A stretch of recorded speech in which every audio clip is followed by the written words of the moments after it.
박영수 특별검사팀이 김기춘 전 청와대 비서실장과 조윤선 문화체육관광부 장관을 소환해 조사 중입니다. 이들은 문화계 인사들의 성향을 분류해서 정부 지원을 제한하도록 지시하고 관여했던 정황이 드러나 사법 처리될 전망입니다. 특검팀이 박근혜 대통령 대면 조사 시기에 대해 처음으로 입을 열었습니다.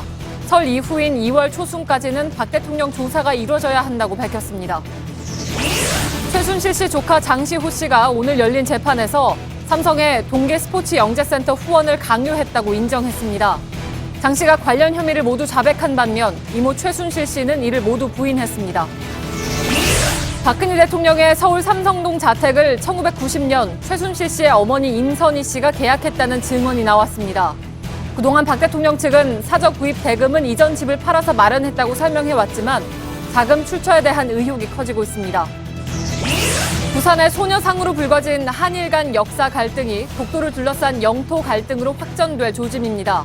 일본 외무상은 독도의 소녀상 건립 계획에 대해 독도는 일본 고유의 영토라는 억지 주장을 폈습니다. 한 달 넘게 머물고 있는 까마귀 떼들로 골머리를 앓는 곳이 있습니다. 배설물뿐만 아니라 정전까지 일으키는 까마귀 떼 피해 현장을 밀착 카메라에 담았습니다. 에너지를 쓰던 자동차가 수소로 에너지를 만드는 시대로 현대자동차. 시청자 여러분, JTBC 뉴스룸을 시작하겠습니다. 이른바 문화계 인사들에 대한 블랙리스트 얘기입니다. 혹시 블랙리스트를 만들어서 지원을 하지 않았다는 것 정도로 대통령 탄핵에 영향을 미칠 수 있을까 하고 생각하신다면 그 생각은 죄송하지만 틀린 생각이십니다. 특검이 이를 중시하고 친박 세력 일부에서 왜 블랙리스트까지 수사하느냐고 긴장하는 것은 명백한 이유가 있어서입니다. 그것은 바로 헌법 위배와 연결이 되기 때문입니다. 특검 역시 자유민주주의에 위배되는 중대한 범죄라고 규정한 바 있습니다. 오늘 이와 관련해서 핵심 인물 두 사람, 김기춘 전 비서실장과 조윤선 문광부 장관이 특검에 소환됐습니다. 먼저 특검 사무실을 연결하겠습니다. 박민규 기자, 블랙리스트 수사가 중요하다는 이유는 방금 말씀을 드렸습니다. 이 두 사람은 지금도 수사를 받고 있습니까? 네, 그렇습니다. 이 두 사람 모두 오전 10시 이전에 이곳 특검 사무실에 도착해서 아직까지 조사를 받고 있습니다. 피의자 신분으로 조사를 받기 시작한 지 벌써 10시간이 넘어가고 있는데요.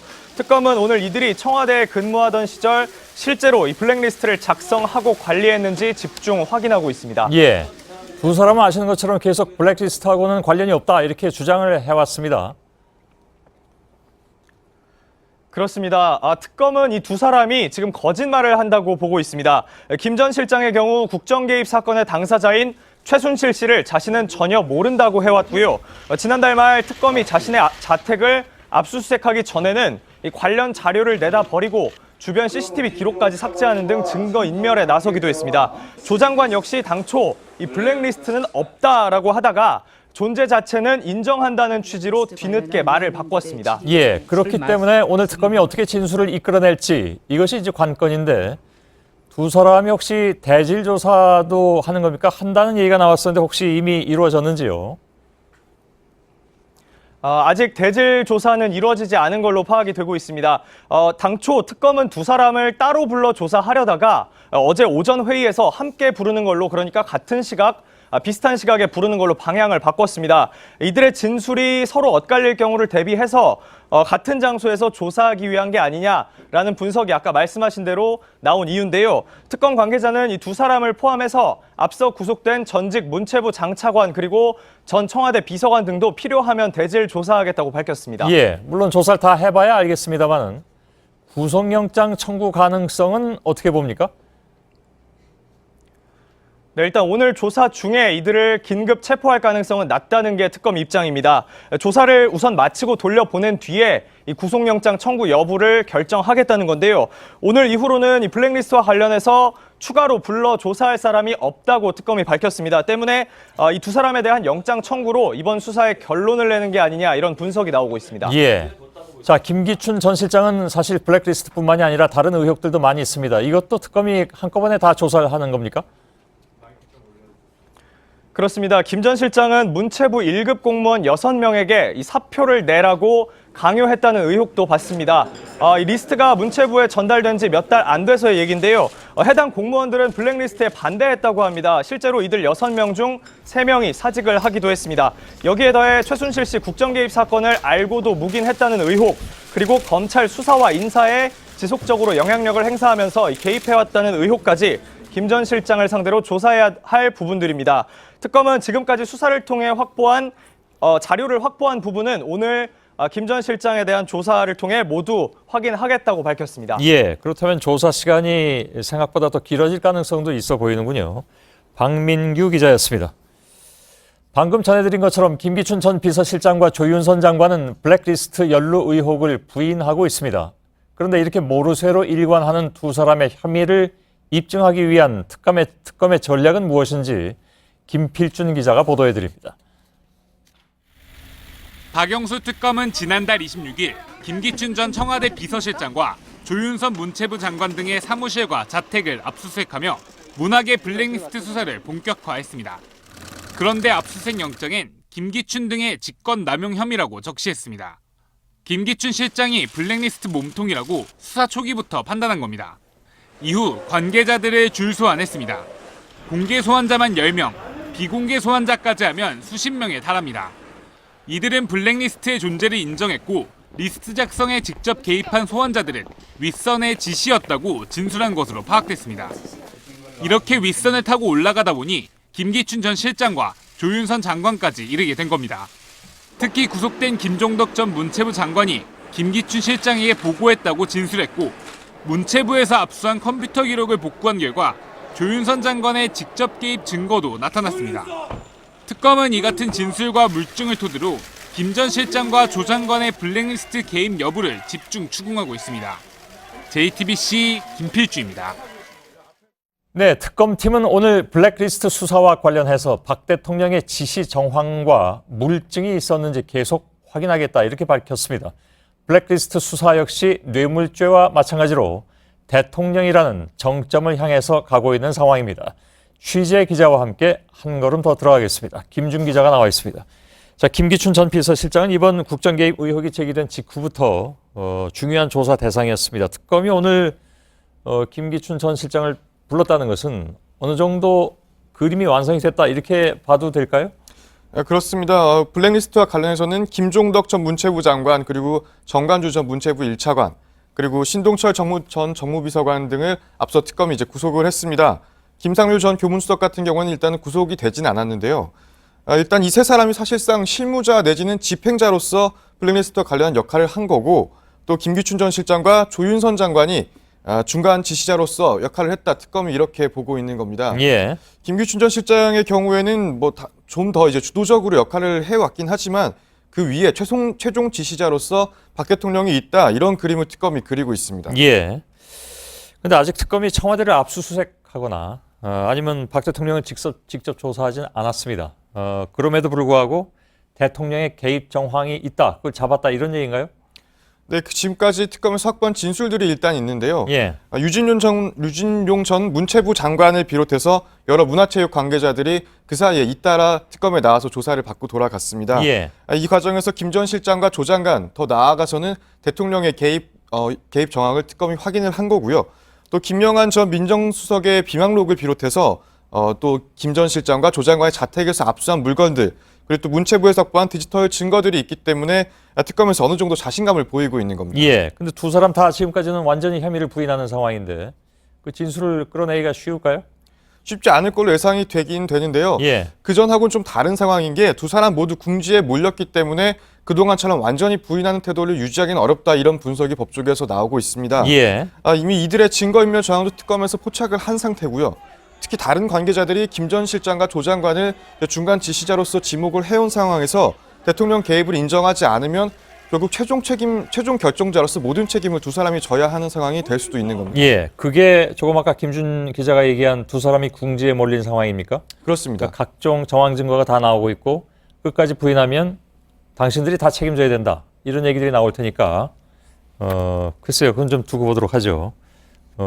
그것 때문에 그렇다면 예를 들어서 대통령에게 어느 정도 이걸 떠넘길 수 있는지 두 사람의 여태까지의 상황으로 봐서 그건 좀 지켜봐야 될 것 같긴 합니다. 두 사람이 사실 모두 법률 전문가입니다. 그래서 특검도 필요한 진술을 확보하는 데는 그것 때문에라도 좀 어려움을 겪지 않을까 하는 예상도 하는데 어떻습니까? 네, 김 전 실장의 경우에는 특히 뭐 검사로서 누릴 수 있는 최고의 명예로운 자리들을 다 누렸고요. 예. 특히 이제 뭐 수사에 대해서는 아주 빠삭하다고 볼 수가 있겠죠. 그렇기 때문에 두 사람이 전략적으로 대응을 할 거다라는 점은 분명해 보입니다. 예. 그런데 이제 조 정 장관의 진술을 좀 살펴보면요. 그동안에는 블랙리스트를 전혀 모른다는 입장이었다가 특검에서 이제 위증 혐의로 고발 요청을 이제 특조위에 한 이후에는 입장을 좀 바꿨습니다.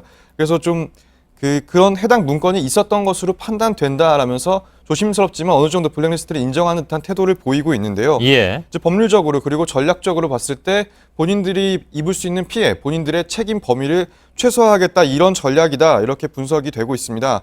다만 특검은 이제 두 사람이 진술을 어느 정도 거부하거나 부인하는 부분이 있더라도 지금까지 확보한 진술과 증거들을 통해서 이런 전략들을 하나하나 깨나가겠다 이런 방침입니다. 예. 그렇다면 특검 입장에서는 최악의 경우 두 사람이 끝까지 부인한다 하더라도 지금까지 이미 취합된 여러 가지 증거들 이런 것들로 돌파해낼 수 있다 이렇게 보는 모양이죠. 근데 일각에서는 블랙리스트 수사가 그냥 두 사람 선에서 끝나는 거 아니냐 이런 전망도 나오는 것 같은데 뭐라고 얘기합니까? 특검에선? 뭐 지금 이 위치에서 꼬리를 자르기는 조금 어려워 보이는데요. 그 이유를 좀 살펴보면은 예. 저희가 이제 그 최순실 씨와 박 대통령의 대화 내용도 보도를 해드린 바가 있는데 거기서 이제 빨갱이라는 언급을 하면서 다소 편향된 정치 성향을 드러내기도 했었고요. 예. 또 박 대통령이 나쁜 사람이라고 해가지고 노태강 전 문체부 체육국장이 또 좌천된 사례가 있었기 때문에 예. 박 대통령이 여기서 완전히 발을 빼기는 어려워 보이는 상황입니다. 예, 알겠습니다. 김준 기자였습니다. 자, 오늘 청와대 왕실장으로 불린 김기춘 전 비서실장을 소환하면서 특검은 박근혜 대통령에 대한 대면 조사 시점을 처음으로 밝혔습니다. 늦어도 2월 초순까지, 그러니까 설 연휴 끝나는 시점이죠. 그때까지는 박 대통령 조사에 나서겠다는 의지를 드러냈습니다. 이재용 삼성 부회장의 구속영장 청구에 이어서 김 전 실장까지 부른 특검의 칼끝이 이제 정점인 박 대통령을 향해서 가고 있습니다. 정혜성 기자의 보도입니다. 박영수 특검팀은 늦어도 다음 달 초까지 박근혜 대통령에 대한 대면 조사를 하겠다는 방침을 세웠습니다. 늦어도 아마 2월 초순까지는 해야 될 것이 아닌가라는 생각을 하고 있습니다. 특검의 수사망이 최종 종착지인 박 대통령을 향해 가고 있는 겁니다. 특검이 중점적으로 보고 있는 박 대통령의 혐의는 뇌물죄입니다.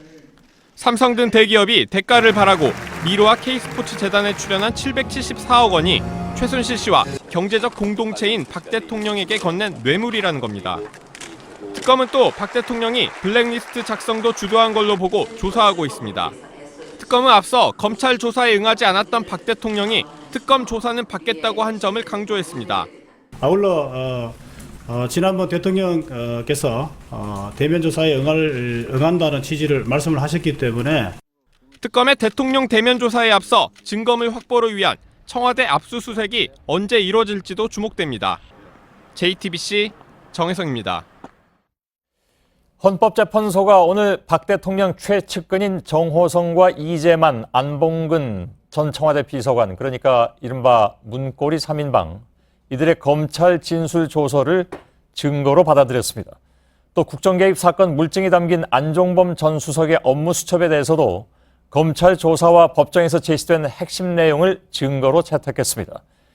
이것은 지금 잠적 중인 당사자들이 안 나타나도 신문 없이 헌재가 판단을 할 수 있다, 이런 얘기가 됩니다. 따라서 이제 관심은 헌재가 언제 탄핵 여부를 결론 낼 수 있느냐로 모이고 있습니다. 먼저 백종훈 기자의 보도를 보시고 속도를 내는 탄핵 심판 전망을 한 걸음 더 들어가 보겠습니다. 박 대통령 탄핵 심판에 나온 국회 소추위원단은 그동안 검찰에서 조사한 진술조서와 수사보고서, 언론기사, 공공기관의 문서 등을 증거로 봐야 한다고 말해왔습니다. 반면 대통령 측은 진술조서의 경우 탄핵 법정에서 본인이 확인한 게 아니므로 증거로 채택하면 안 된다며 대부분의 수사기록에 대해 증거 채택을 반대했습니다. 그런데 헌법재판소는 검찰 진술조서의 경우 변호인이 조사에 참여하고 본인이 서명 날인하면 증거로 채택한다고 결정했습니다. 또 언론기사와 대부분의 공공기관 문서 등도 증거로 채택했습니다. 이에 따라 정호성 전 비서관의 일부 진술조서와 헌법재판소의 증인신문에 응하지 않고 있는 이재만, 안봉근 전 청와대 비서관 등의 진술 조서 등도 증거로 채택됐습니다. 이들이 증인 출석을 계속 거부하면 헌재는 이들의 진술 조서를 증거로 판단을 내릴 수 있습니다. 안종범 전 수석 수첩의 경우 검찰 조사와 탄핵 법정에서 직접 제시된 핵심 내용에 대해서는 증거로 채택됐습니다. 국회 소추위원단은 주요 인물의 조서가 증거로 채택된 만큼 탄핵 심판 속도가 빨라질 것으로 보고 있습니다. JTBC 백종원입니다. 예, 오늘 헌법재판소에서 이루어진 탄핵 심판 증거 채택의 의미를 취재 기자와 한 걸음 더 들어가 보겠습니다. 백종훈 기자가 나와 있습니다. 자, 백종훈 기자, 탄핵 심판에서 증거 채택 여부를 판단해야 할 기록 목록이 3,000개가 넘는다고 들었습니다. 굉장히 방대한 양입니다. 그런데 피고에 해당하는 대통령 측에서 부동의, 그러니까 동의하지 않는다고 해버리면 그게 원칙적으로 채택이 어렵다면서요? 예, 그렇습니다. 그 대통령 측 대리인단은 형사 재판과 같은 준용 원칙이 적용된다고 하면서 검찰에서 수사받으면서 작성한 진술 조서와 언론 보도 이런 것들을 증거 채택에 동의하지 않는다는 이른바 부동의 전략으로 일관하고 있습니다. 정확한 숫자는 제가 확인이 안 되고 있지만 3천여 개의 수사 기록 중에 절반 이상을 부동의하는 것으로 확인되고 있습니다. 그런가요? 그럼 원칙적으로 그 부동의한 것은 증거로 채택할 수가 없다라는 것은 일단 얘기를 들었는데 이번 변론은 형사재판이 아니라 대통령 탄핵 심판이기 때문에 형사재판의 그 원칙이 완전하게 적용되는 것은 아니다. 이건 헌재도 얘기한 바가 있지 않습니까? 예, 그렇습니다. 강일원 헌법재판소 주심 재판관은 형사소송법 절차가 준용되긴 하지만 직권으로 대통령이 반대를 했던 기록 중에 대통령 그 변호인이 입회를 한 그러니까 함께 조사를 받을 그런 진술 조서는 증거 채택으로 포함을 시켰고요. 언론 보도도 부동의했지만 포함을 시켰고 압수물 조서 같은 것들도 다 증거로 채택을 했습니다. 알겠습니다. 제한적으로 부동의해도 제한적으로는 증거로 채택할 수 있다 이런 얘기가 되는 건데요. 대통령 측의 부동의에도 불구하고 헌재가 채택한 검찰 진술 조서 당사자들은 꼭 증인으로 안 불러도 된다는 거지 않습니까? 제가 아까 처음에 말씀드린 것처럼 지금 잠적해 있는 사람들이 있잖아요. 네, 그렇습니다. 뭐 이재만 전 비서관이나 안봉근 씨도 마찬가지고.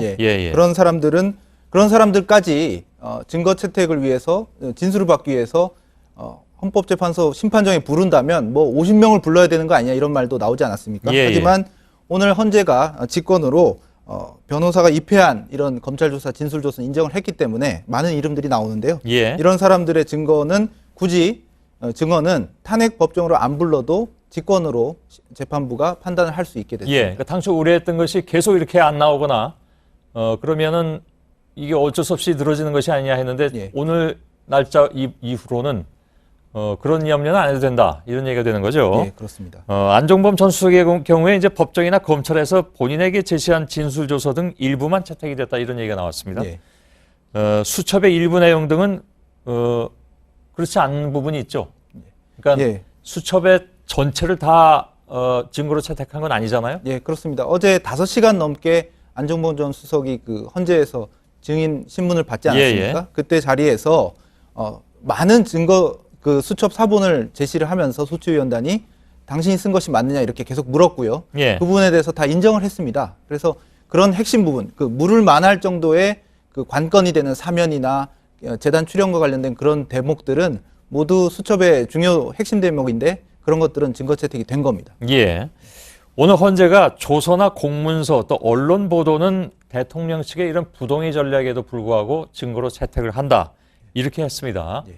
그러니까 수십 개가 넘는 수사 관련 보고들은 그런데 채택을 안 했습니다. 그러니까 검찰이 조사를 한 수사를 한 그 결과를 보고한 것 그것은 상당 부분 채택을 안 했다는 얘기가 되잖아요. 그것도 부동의했기 때문에 그렇습니까? 예, 그렇습니다. 일단 부동의한 상태를 전제로 해서 이 모든 논의가 시작되는 것이고요.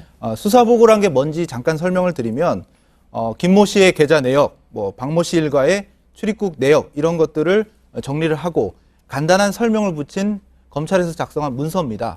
그러다 보니까 검찰이 수사를 하면서 검찰이 내는 문서기 때문에 검찰의 의견 같은 게 좀 들어갈 수가 있어서 상대방 뭐 지금은 탄핵 심판 대상이지만 뭐 형사 재판의 경우에는 피고가 되겠죠. 그런 사람들이 부동의를 하게 되면 이 수사 보고는 원래 잘 채택이 안 되곤 합니다. 그래서 대통령 측의 부동의에 따라서 오늘 수십 개 이상의 수사 보고들이 채택이 안 됐습니다. 예. 근데 이게 그냥 마음대로 부동의만 하면 되는 건지 잘 모르겠습니다만은 아무튼 부동의 때문에 채택이 안 된 것 중에 태블릿 PC 관련 수사 보고도 포함이 되어 있습니다. 이건 어떤 의미입니까? 예, 뭐 큰 틀에서는 같은 설명입니다. 예. 수사 보고, 그러니까 검찰에서 수사를 하면서 작성한 수사 보고에는 검찰의 의견이 들어갈 수 있기 때문에 일괄적으로 오늘 모든 수사 보고는 증거 채택이 안 됐습니다. 예. 수십 개가 넘는데 그런 것들 중에 그 태블릿 PC와 관련한 검찰의 수사 보고도 그 수사 보고 중에 포함이 되어 있었던 겁니다. 예. 정확하게 말하면 PC 안에 들어있던 문건 자체가 아니라 문건들의 목록을 따로 첨부 형식으로 수사 보고에 붙였다면서요? 예, 그렇습니다. 그 태블릿 PC의 그 내용을 뭐 검증한다든지 그런 내용이라기보다는 예. 저희가 보도한 JTBC 태블릿 PC 안에 있는 문건들을 설명한 그런 자료로 알려져 있습니다. 예, 그러니까 태블릿 PC 관련 내용을 보도한 언론사의 기사에 대해서는 증거를 채택을 했습니다. 예, 그 같은 내용이 반복될 수 있는데 예. 국정농단의 어떤 기록들, 예를 들어서 뭐 국정원장 인사안이라든가 이런 예. 것을 보도한 기사들은 증거로 다 채택을 했습니다. 예, 알겠습니다. 태블릿 PC 수사 보고 하나를 미채택한 것이 아니라 3천여 개의 검찰 수사 기록 가운데 수사 보고 형태의 문건은 다 헌재가 제거시켰다. 그것은 상대방이 부동의했기 때문에 네. 대통령 측에서 알겠습니다. 어저께 제가 그 백종원 기자가 바깥에서 저하고 연결할 때 특검 쪽에서 좀 이해가 안 간 부분을 하나 질문한 게 있죠.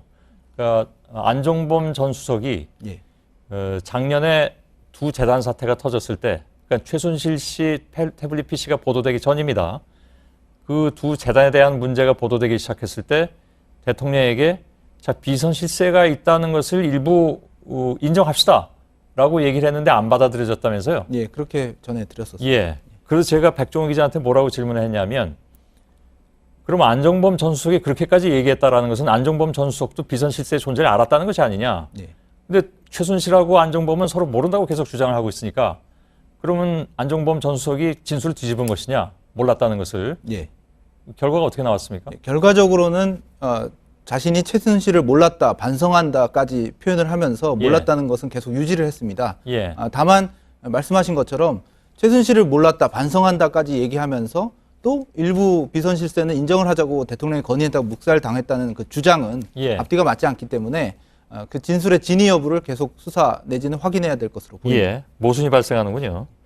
비선 실세 일부라고 표현한 것도 사실 좀 눈길이 갑니다. 비선 실세가 그렇게 많은가? 그러니까 안종범 전 수석도 비선 실세가 꽤 많다는 것까지 인지하고 있었던 것인가 아닌가? 당연히 그렇게 이해가 되지 않겠습니까? 그 부분도 마저 좀 취재를 해봐야 될 문제인 것 같군요. 알겠습니다. 백종원 기자였습니다. 오늘 법원에서는 최순실 씨의 조카 장시호 씨가 운영한 동계스포츠영재센터 관련 재판도 시작됐습니다. 박근혜 대통령, 이재용 삼성 부회장의 뇌물 혐의와도 연관돼 있는 재판이어서 관심을 끌었습니다. 삼성이 영재센터에 16억 원을 후원한 것과 관련해서 최 씨는 여전히 부인했지만 조카 장 씨는 후원금 강요 혐의를 인정했습니다. 박진규 기자입니다. 최순실, 장시호, 김종 전 문체부 차관은 기업들의 압력을 넣어 동계스포츠 영재센터에 후원금을 내도록 한 혐의를 받고 있습니다. 삼성전자가 16억 2,800만 원, 그랜드코리아 레저, GKL이 2억 원을 냈습니다. 강요 혐의를 자백하느냐는 재판부 질문에 장 씨는 맞다고 답했습니다. 반면 최 씨는 좋은 취지에서 후원을 알아봐달라고 부탁했을 뿐이라며 부인했고, 김 전 차관은 청와대와 삼성이 직접 소통한 것이라면서 박 대통령에게 책임을 미뤘습니다. 하지만 검찰은 추가 문건을 공개하며 세 사람의 공모를 주장했습니다. 장 씨 금고에서 나온 미스터 판다 서류, 대빵 드림 문건으로 판다는 김 전 차관, 대빵은 최 씨를 뜻한다고 설명했습니다. 특히 판다 서류에는 정부 내부 기밀이던 5대 거점 체육인재 육성 사업 계획 등이 들어있었습니다. 기업들에게 후원을 받아내는 과정에서 세 사람의 연결고리가 존재했다는 점을 드러낸 것이라고 검찰은 판단하고 있습니다. JTBC 박진규입니다.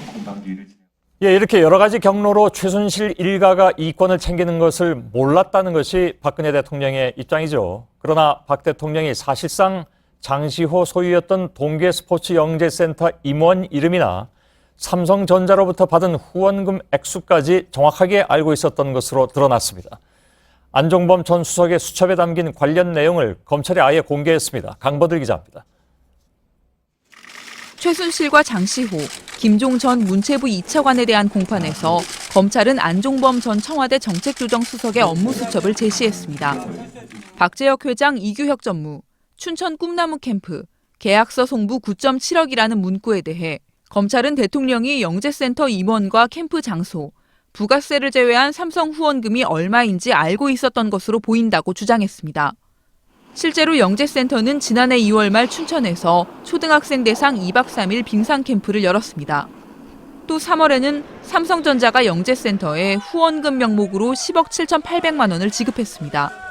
검찰은 안 전 수석 수첩에 적힌 또 다른 메모를 근거로 대통령이 안 전 수석 최순실과 공모해 그랜드 코리아 레저와 WK 사이 용역 계약을 강요했다고도 주장했습니다. 안 전 수석이 문제의 업무 수첩에 대해 대통령의 지시를 그대로 옮겨 적었다고 진술한 만큼 아무것도 몰랐다는 대통령의 주장이 허위라는 쪽에 무게가 실리고 있습니다. JTBC 강버들입니다. 오늘 나란히 법정에 선 최순실 씨와 조카 장시호 씨 사이에는 그 어느 때보다도 냉랭한 기류가 흘렀습니다. 한때 서로의 이익을 위해서 함께했던 두 사람은 이번 사건으로 등을 돌리면서 그 책임을 떠넘기는 모습도 보였습니다. 최규진 기자의 보도입니다. 비교적 담담한 모습인 장시호 씨와는 달리 최순실 씨는 손으로 얼굴을 가리며 법정에 들어섰습니다. 지난 재판 이후 장 씨가 특검에 최 씨 소유로 파악된 제2의 태블릿 PC를 제출하면서 두 사람 관계가 틀어졌습니다. 장 씨는 시종일관 여유로운 표정을 보이며 검찰 관계자에게 미소를 짓기도 했습니다. 고개를 숙인 최 씨는 굳은 표정으로 장 씨에게 눈길 한 번 주지 않았습니다. 두 사람은 한치의 양보도 없이 서로에게 책임을 떠넘겼습니다. 최순실 씨 측은 검찰 조사에서 장 씨가 영재센터에 전권을 행사한 사실이 드러났다며 책임을 장 씨에게 돌렸습니다. 지난달 국정조사에서 영재센터 설립은 이모의 지시를 따라야 했다는 장시호 씨 주장을 반박한 겁니다. 최 씨 측은 영재센터는 장 씨의 개인적 사리 사욕을 충족하는 도구였다며 실질적 운영자는 장 씨였다고 주장했습니다. 검찰은 최 씨 측 주장은 수사 초기 장 씨를 조사한 부분에 불과하다며 향후 재판에서 장 씨 위에 최 씨가 있었던 사실을 입증하겠다고 밝혔습니다. JTBC 최규진입니다. 어제 저희는 최순실 씨가 박근혜 대통령의 퇴임 이후를 위해서 VIP 아방궁으로 불리는 사저를 강원도 평창에 지으려 했다는 의혹을 보도해드렸습니다. 최 씨와 박 대통령이 사실상 경제적 이해관계를 같이 하는, 다시 말하면 한 주머니를 쳤다라는 얘기였는데요. 이번엔 박 대통령의 강남구 삼성동 자택을 계약한 사람이 최순실 씨의 모친 임선희 씨였다는 증언이 나왔습니다. 당시 상황을 보면 이 집의 구입 자금이 과연 박 대통령 것이었느냐 하는 의구심이 제기됩니다. 당시 계약을 직접 담당한 부동산 중개인을 저희 취재진이 단독으로 만났습니다. 이상엽 기자입니다. 서울 강남구 삼성동에 있는 박근혜 대통령 사저입니다. JTBC가 확인한 부동산 매매 계약서에 따르면 지난 1990년 6월 5일 박근혜라는 이름으로 계약을 했고 7월 7일 잔금을 치러 박 대통령 소유가 됐습니다. 그런데 당시 주택계약을 중개했던 부동산 업자는 계약의 전 과정을 박 대통령이 아닌 다른 여성이 와서 진행했다고 주장했습니다. 최순실 씨 모친 임선희 씨가 계약을 했다는 겁니다. 임선희 씨가 혼자 왔지. 박근혜 그래서 한 번도 안 왔어. 계약 쓸 때 박근혜 이름만 봤지. 특히 6월 5일 계약금 9천만 원, 6월 19일 중도금 5억 1천만 원, 7월 7일 잔금 4억 5천만 원까지 10억 5천만 원을 세 차례에 걸쳐 지급했는데 매번 임선희 씨가 자기 압수표 한 장으로 직접 지불했다고 기억했습니다. 임선희 씨 본인이 다 그래서 그쪽 본인이 좀 맞죠. 잔금은 은행서 정해가지고 임선희가 줬다고. 중개인 전 씨는 아파트 몇 채 값 되는 큰 돈을 바로 인출해서 주는 걸 보고 깜짝 놀랐다고도 했습니다. 박 대통령 측은 그동안 삼성동 주택 매입 자금은 이전에 살던 집을 팔아 마련했다고 했습니다. 하지만 최 씨 모친이 계약을 했다는 중개인 주장이 나오면서 실제 매입 자금은 누구의 돈이었는지, 최 씨와 박 대통령이 경제적 공동체 관계였는지 의문이 커지고 있습니다. JTBC 이상엽입니다. 이 구입 자금에 대한 의구심은 잠시 후에 한 걸음 더 들어가 보도록 하겠습니다. 최순실 씨와 박 대통령의 이른바 경제적 공동체. 이 단어는 갑자기 좀 유행을 하게 생겼는데요. 아무튼 이 경제적 공동체라는 정황은 이뿐만이 아닙니다. 최 씨가 강원도 평창에 지으려던 박 대통령 퇴임 이후에 이른바 VIP 아방궁 사저도 의혹의 대상으로 떠올랐다고 어저께 현장 취재를 통해서 전해드렸죠. 사저 관련 업무를 처리한 사람이 바로 최 씨의 마지막 신복으로 보이는 류상영 WK 부장이었습니다. 그런데 JTBC 취재 결과 류 부장이 최 씨의 국정 개입 혐의를 덮으려 하거나 정부를 동원해서 문화계와 체육계 이권을 대거 확보하려 나섰던 정황도 새롭게 드러났습니다. 임지수 기자입니다. 최순실 씨가 독일에 있던 지난해 9월 10일 류상영 WK 부장이 최 씨에게 문자를 보냈습니다. 최 씨가 국정감사 증인에서 빠졌고 이성한 미르재단 사무총장을 불화를 일으키는 사람으로 몰아가겠다고 보고했습니다. 지난해 9월 30일엔 재단에 있는 모든 사람들이 최순실 씨 지시만 따르도록 했다는 문자를 보내기도 했습니다. 지난해 10월 13일엔 최 씨 측근 차은택 씨에게 책임을 뒤집어 씌우는 큰 그림을 그려놨다는 문자를 최 씨에게 보내기도 했습니다. 또 부하 직원이 류 부장의 지시를 받아 적은 메모에선 조직적으로 문화계와 스포츠계 이권을 노린 정황도 드러났습니다. 검찰은 류 부장 부하 직원이 작성한 메모지에 문체부 장관, BH, 전체를 먹을 수 있는 협회, VIP 등이 적힌 사실을 확인했습니다. 청와대와 정부를 동원해 대규모 이권을 차지하려는 계획을 세웠던 걸로 보입니다. 류 부장은 검찰 조사에서 말 목장 운영권을 받기 위해 최 씨가 시키는 일은 뭐든지 열심히 했다고 진술했습니다.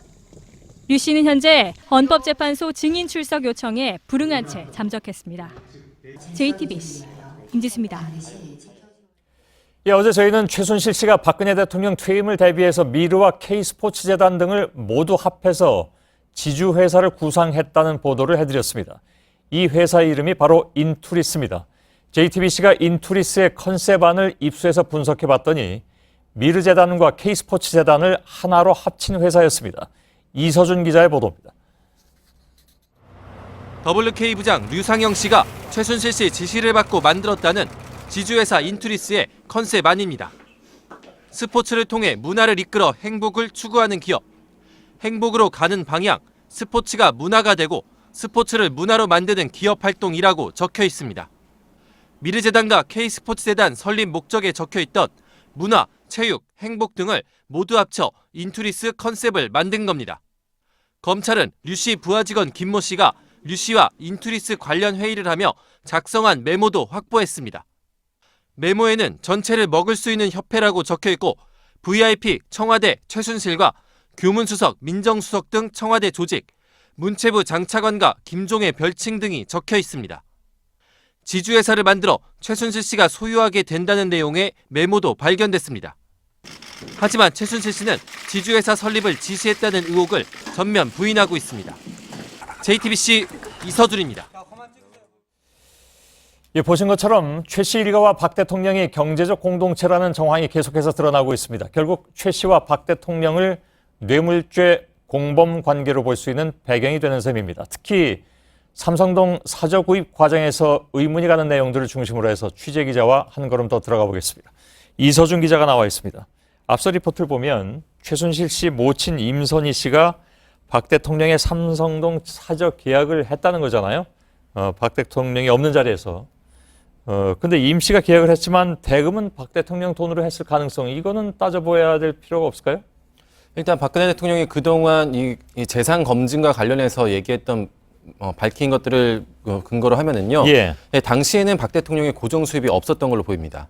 그리고 1981년 경남기업 신기수 회장이 무상으로 지어준 시가 5억 원 상당의 이 성북동 주택이 자산이 전부였다라고 말을 한 적도 있습니다. 예. 이 집을 팔아서 장충동 주택을 구입을 했고 다시 장충동 주택을 팔아서 삼성동 주택을 샀다고 한 건데요. 그런데 저희 취재진이 당시 장충동 주택의 시가를 한번 알아봤습니다. 그랬더니 6억 원 남짓이었는데요. 삼성동 주택은 당시 시가가 10억 5천만 원이었습니다. 예. 고정 수입도 없고 다른 자산도 없었는데 이 4억 원이 넘는 돈이 어디서 나왔는지가 설명이 되지 않는 겁니다. 예, 거의 2배 가까운 집값인데 박 대통령이 그러면 뭐 다른 돈이 있었던 건 아닐까요? 예, 말씀드린 대로 한번 다른 재산들에 대해서도 보면은요. 예. 1979년 청와대를 나온 직후에 서울 중구 신당동 집과 또 전두환 대통령이 생계비로 줬다는 6억 원이 재산이 전부였다고 말한 적이 있습니다. 예. 근데 이 두 부분에 대해서는 일단 신당동 지금 유경수 여사 기념사업회에 기증을 했다고 했고 또 6억 원은 새마을병원 운영비 등으로 대부분 써서 돈이 없다라고 한 적이 있습니다. 예. 그런데 삼성동 주택 매수 대금을 보면은 의문이 생기는 게 있습니다.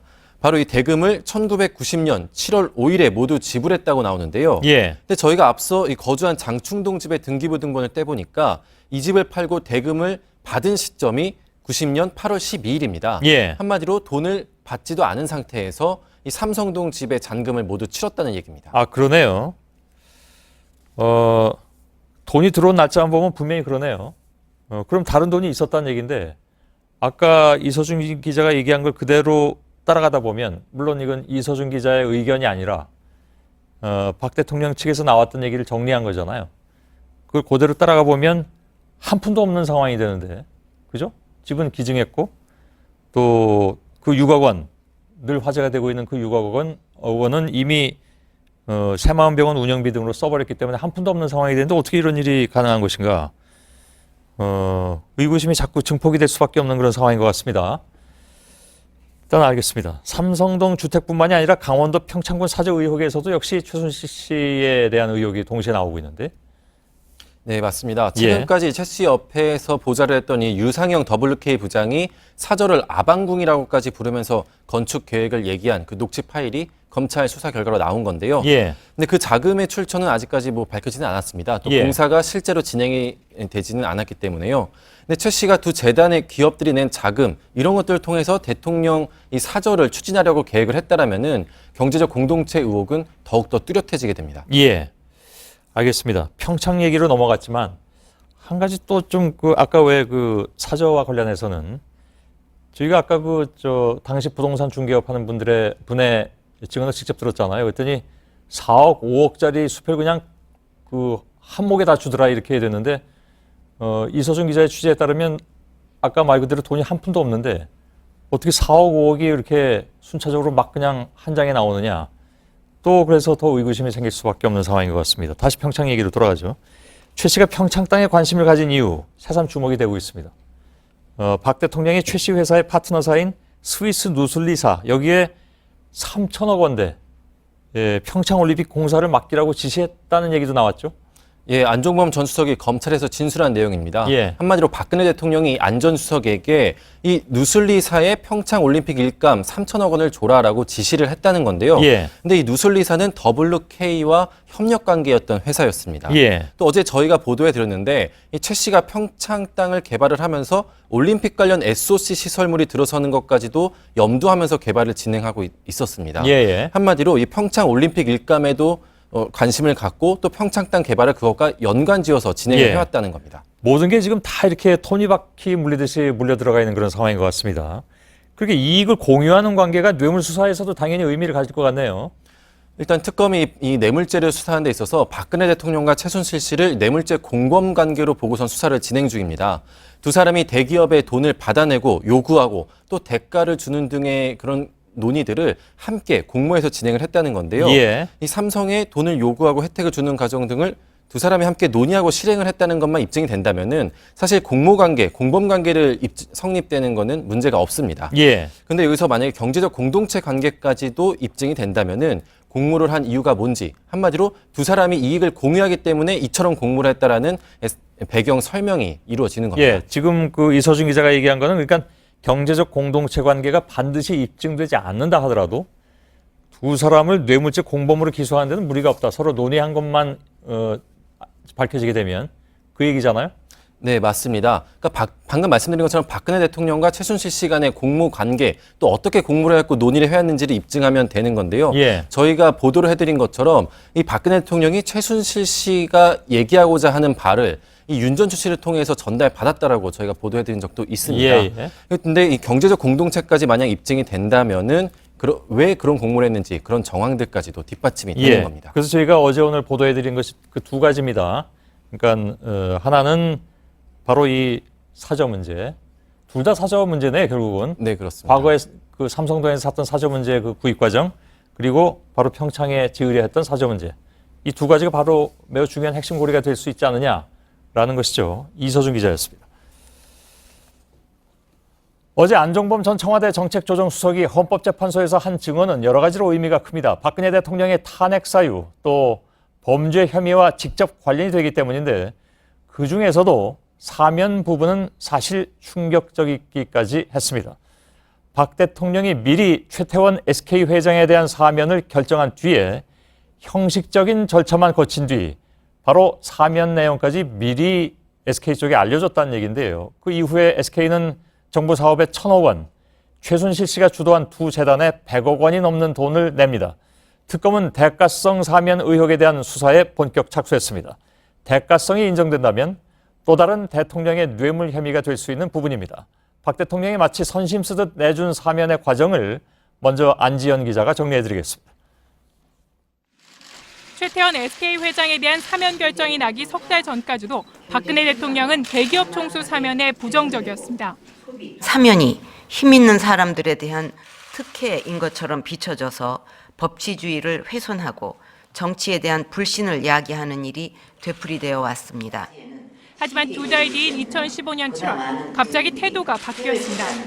국가 발전과 국민 대통합을 이루기 위해서 사면을 실시할 필요가 있다고 생각합니다. 그리고 몇 시간 뒤 안종범 당시 청와대 경제수석은 김창근 SK이노베이션 회장을 따로 만납니다. 최태원 회장 특사건을 논의하기 위해서였습니다. 그리고 그 다음 주 이번엔 박 대통령과 김창근 회장 독대가 이루어집니다. 다시 보름 뒤 대통령은 안종범 수석에게 사면을 고려할 수 있는 건 SK라고 찍어줍니다. 그러면서 사면의 정당성을 확보할 수 있는 내용을 SK 측에서 받아보란 구체적 지시를 내립니다. 실제로 SK 임원이 이날 교도소에서 최 회장과 접견해 왕 회장이 귀국을 결정했다며 분명하게 숙제를 줬다고 말한 녹취가 공개된 바 있습니다. 박 대통령으로부터 사면을 받는 조건으로 뭔가를 요청받았다는 의미로 해석되는 대화입니다. 그리고 나흘 뒤인 8월 14일 0시 최 회장은 교도소 문에 나섭니다. SK는 닷새 뒤 정부가 하는 저소득층 노인 주거 사업에 1,000억 원을 기부했습니다. 또 석 달 뒤인 11월에는 미르재단에 68억 원을, 이듬해 초엔 K스포츠재단에 43억 원을 출연합니다. JTBC 안지연입니다. 앞서 보신 리포트는 안종범 청와대 당시 경제수석이 진술한 내용을 토대로 정리한 겁니다. 시나리오대로 착착 진행된 사실을 쉽게 알 수가 있습니다. 그러다 보니까 사면을 놓고 대통령과 기업이 서로 거래를 했다는 얘기까지 나오고 있는 겁니다. 취재 기자와 살펴보겠습니다. 정재윤 기자가 나와 있습니다.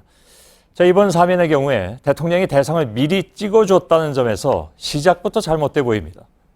그렇습니다. 일단 먼저 정상적인 사면 절차부터 한번 짚어보겠습니다. 예. 네, 정상적인 사법 절차를 짚어보면, 사면 절차를 짚어보면 법무부 장관 주재로 법무부 소속 인사들과 외부 위원들로 구성된 사면심사위원회를 엽니다. 여기서 바로 사면 대상자를 1차적으로 결정하게 되는데요. 이 대상자가 결정이 되면 관계 국무위원들이 서명을 하고 대상자 명단은 대통령에게 보고가 됩니다. 예. 이후 국무회의를 거쳐서 최종 명단이 확정되는 겁니다. 예. 그다음에 대통령한테 올라가겠죠. 그런데 이번 네. 그 사면 과정을 보면 이렇게 법이 정해놓은 절차하고 완전히 정반대로 갔다는 얘기가 되잖아요. 그렇습니다. 원래는 밑에서 사면심사위원회를 거쳐서 1차적으로 대상을 결정한 뒤에 결제 라인을 따라서 위에까지 올라가는 게 정상적인 절차입니다. 예. 네, 물론 결정은 최종 결재권자인 대통령에게 있는 게 맞습니다. 하지만 이 대통령 마음대로 하는 사면을 막겠다는 취지로 이 노무현 정부 때 사면심사위원회라는 걸 만들어서 예. 이 외부 위원들까지 참여를 시킨 건데요. 이런 취지가 바로 무색해진 겁니다. 예. 결국 국민이 준 특권인데 그 특권을 그러나 마음대로 하진 말라고 이런 절차를 만들어놨는데 그게 완전히 무시됐다. 그러니까 제왕적 대통령제 폐해를 없애기 위해서 만들어놓은 장치를 완전히 무시했다. 이런 얘기가 되잖아요.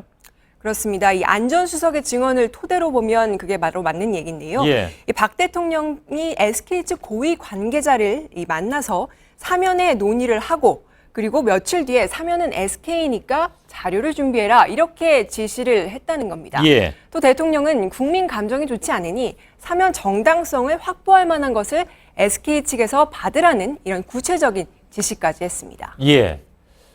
본인이 행할 사면의 문제점을 이미 알고 있었다는 얘기가 되잖아요. 이 얘기대로 하자면. 상당히 치밀했다는 느낌까지 주는데 이렇게 대통령이 사면을 해주기로 결심한 상태였는데 법무부 절차는 그러면 거쳤습니까?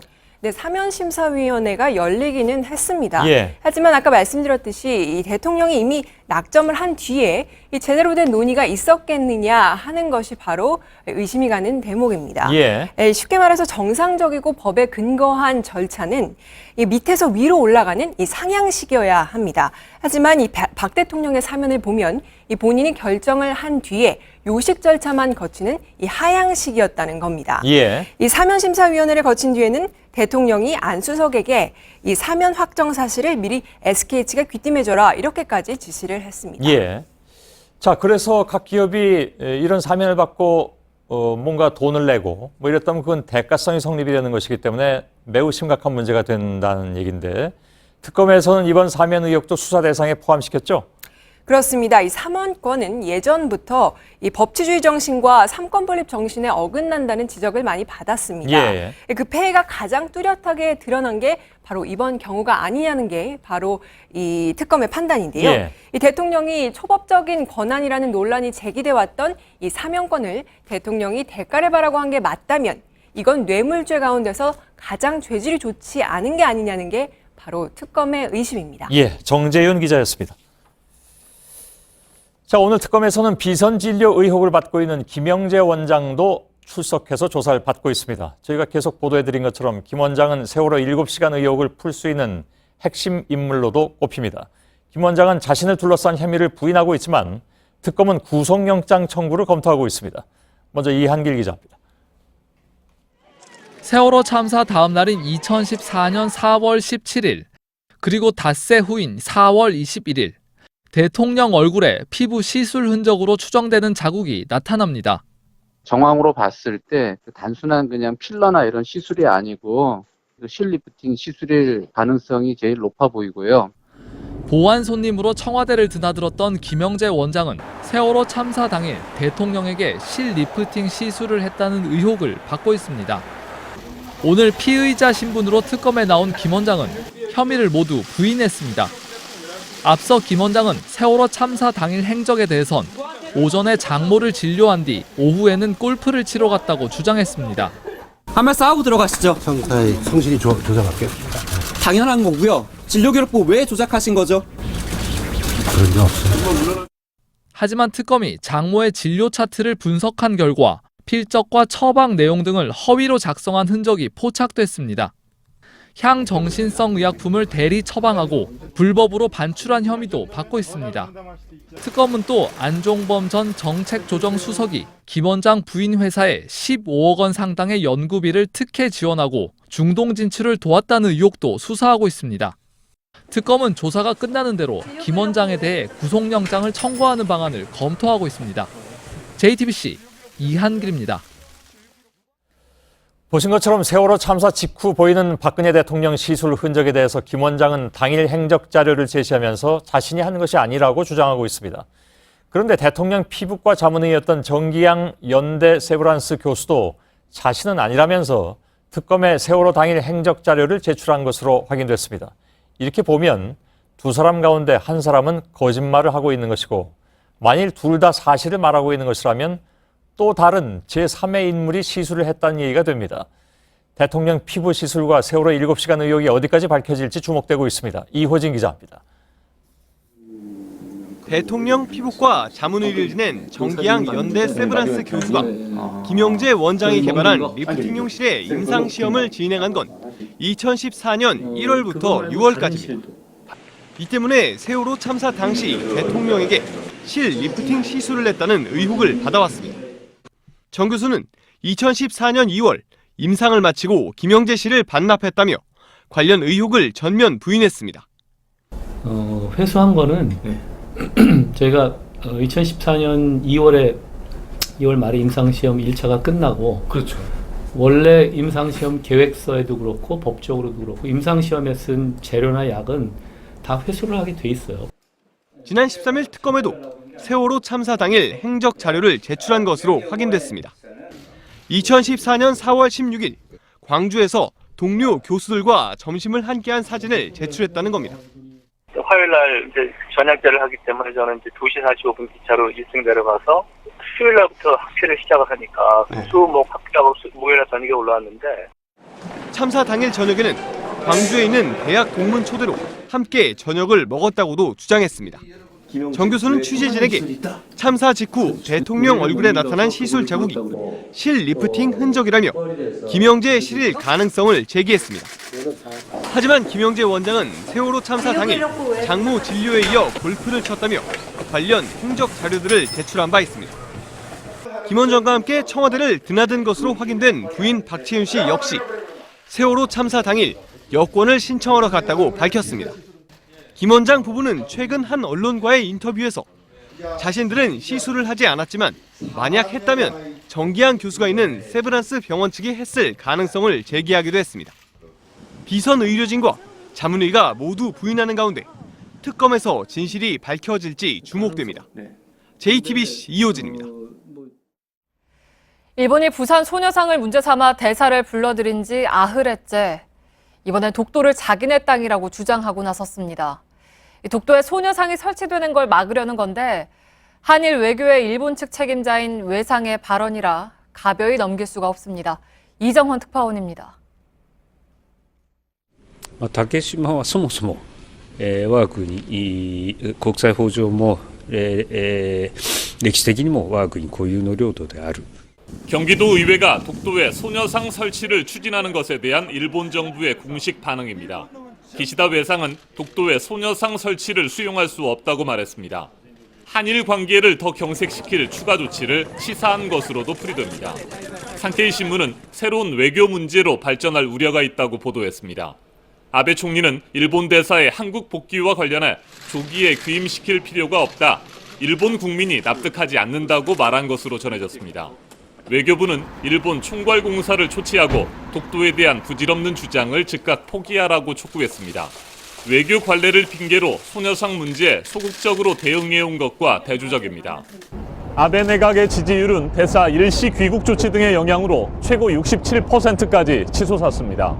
소녀상에 이어 독도 문제가 영토 갈등으로 비화될 경우 한일 대치는 장기화 국면으로 치달을 전망입니다.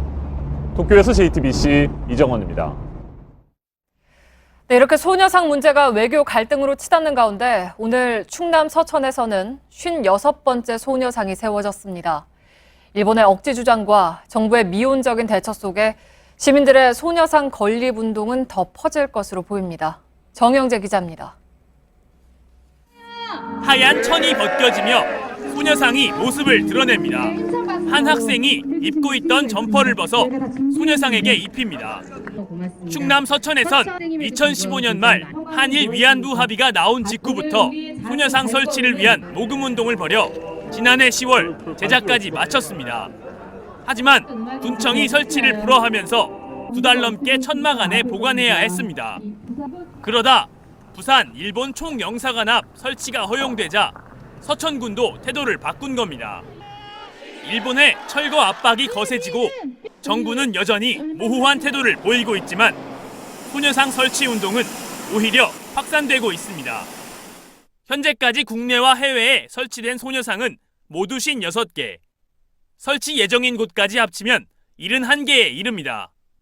특히 경기도 의회가 독도에 소녀상을 설치한다는 계획을 세우고 모금운동에 나섰고 대구에선 가장 번화한 동성로에 설치하는 문제를 놓고 지자체와 시민단체 협의가 진행되고 있습니다. 한편 일본 총영사관 앞 소녀상 철거로 홍역을 치른 부산 동구청은 소녀상 근처에 CCTV를 설치하고 예산과 인력을 투입하는 등 관리를 책임지겠다고 밝혔습니다. JTBC 정영재입니다. 올해 안에 사드 배치를 마치겠다는 정부의 계획은 예정 부지를 소유하고 있는 롯데 측의 유보적인 입장으로 제동이 걸렸죠. 그런데 정부가 롯데가 소유한 성주 골프장에 대한 환경 영향평가 용역 계약을 이미 체결한 것으로 확인됐습니다. 그러니까 국방부는 사드 배치 부지도 확보하지 않은 상태에서 환경 영향평가부터 한 거죠. 절차를 무시하고 속도만 내는 겁니다. 유선희 기자의 단독 보도입니다. 지난해 12월 국방부가 낸 환경영향평가 용역 긴급 입찰 공고문입니다. 평가 대상지는 경북 성주의 롯데 골프장으로 바로 국방부가 사드를 배치하기 위해 롯데그룹에 맞교환을 요구하고 있는 곳입니다. 이렇게 공고를 낸 국방부는 지난달 20일 한 업체와 1억 7천만 원의 계약까지 맺었습니다. 하지만 중국의 경제 압박에 낀 롯데가 교환 계약을 무기한 연기하면서 부지 확보 자체가 불투명해진 상황입니다. 결국 국방부는 배치할 땅도 없는 상태에서 환경평가부터 먼저 하겠다고 한 겁니다. 국방부로서는 추후 롯데와의 계약 체결이 결렬될 경우 위약금 문제가 발생할 소지가 있습니다. 국방부의 절차를 무시한 움직임에 롯데도 당황스럽다는 반응입니다. 국방부랑 확인한 사항도 아니고 저희랑 일절 협의하고 진행한 사항은 아닙니다. 일방적으로 계획을 짜 사드 배치를 서둘렀던 국방부는 오늘 오후 차관 주재로 긴급회의를 여는 등 뒤늦게 대책 마련에 고심하고 있습니다. JTBC 유선입니다. 교육부는 지난해 이화여대에 대한 감사를 벌여 정유라 씨에게 입학과 학사 관리에 특혜를 준 사실을 확인했습니다. 하지만 정작 그 대가로 교육부가 이대에 특혜를 줬다는 의혹에 대해선 모른 채 했죠. 그러자 감사원이 문제점을 파헤치고 나섰는데 이대가 9개 가운데 8개를 싹쓸이한 교육부 지원 사업 가운데 2개의 문제가 있다는 걸 확인하고 특검에 수사 참고 자료를 넘겼습니다. 먼저 홍지유 기자의 단독 보도입니다. 감사원은 지난해 5월부터 교육부의 대학 재정 지원 사업에 대한 감사를 진행했습니다. 1차 조사는 2달 만에 마무리됐지만 정유라 씨 특혜 의혹이 불거지자 지난해 11월 추가 감사를 벌였습니다. 이 과정에서 감사원 조사관들이 이준식 부총리 겸 교육부 장관을 직접 찾아가 이화여대 지원 경위 등을 물어본 것으로 확인됐습니다. 감사원이 실무자가 아니라 부총리를 직접 조사한 것은 이례적인 일입니다. 교육부 측은 부총리가 조사관을 만난 것은 맞지만 감사에 대한 설명을 하는 자리였다고 해명했습니다. 감사원은 지난해 추진된 9개 지원 사업 중 프라임 사업과 평생교육 단과대학 지원 사업에 문제가 있다고 판단하고 수사 참고 자료를 특검에 제출했습니다. 이화여대는 지난해 5월 산학 연계교육 활성화 사업인 프라임 사업에 선정됐고 2달 뒤 미래라이프 대학이란 이름으로 평생교육 단과대학 지원 사업에도 뽑혔습니다. 특히 평생교육 단과대학 지원 사업은 학내 의견 수렴 과정 없이 무리하게 추진하다 결국 사업을 반납했습니다. JTBC 홍지유입니다. 이화여대가 교육부의 재정 지원 사업을 싹쓸이하는 과정에서 불거진 특혜 의혹은 한두 가지가 아닙니다. 특검은 이대 교수들의 개인 비리 수준을 넘어서 최순실과 청와대, 교육부로 이어지는 연결고리에 주목하고 있습니다. 이어서 유한울 기자입니다. 이화여대는 재작년과 작년 교육부가 주관하는 대학 재정 지원 사업 9개 중 8개에 선정됐습니다. 대학 인문 역량 강화 사업과 고교 교육 정상화 사업 등은 모두 지난해 선발됐습니다. 특히 학부 교육 선도대학 육성 사업은 그동안 4차례나 탈락했지만 지난해 7월 제도전에 결국 뽑혔습니다. 모두 최순실 씨 딸 정유라 씨가 2015년 3월 입학한 뒤입니다. 이대 교수들이 국가연구사업을 비정상적으로 많이 수주한 의혹도 불거졌습니다. 정유라 입학과 학사관리 특혜의 몸통으로 지목된 김경숙 전 신산업융합대학 학장은 1년간 6개, 이인성 의료산업학과 교수는 3개의 정부 연구 용역을 따냈습니다.